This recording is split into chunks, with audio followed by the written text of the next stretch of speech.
কেমন আছো বকুল? ভালো। কেমন যে ভালো আছো তা তো দেখতেই পাচ্ছি। তোমার জন্য খুব মায়া হয়। সবই কপাল।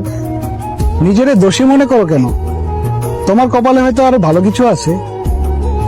ধৈর্য ধরো, ভেঙে পড়ো না। ধৈর্য ধরা ছাড়া আর কি করতে পারি? বকুল, তোমার একটা কথা বলতে চাই। বলো।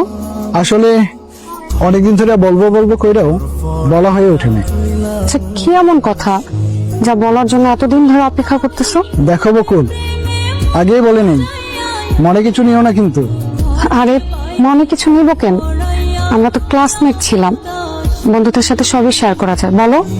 আসলে কলেজ লাইফ থেকে আমি তোমারে ভালোবাসি, কিন্তু কোনোদিন বলতে পারি নাই। তাছাড়া তখন তুমি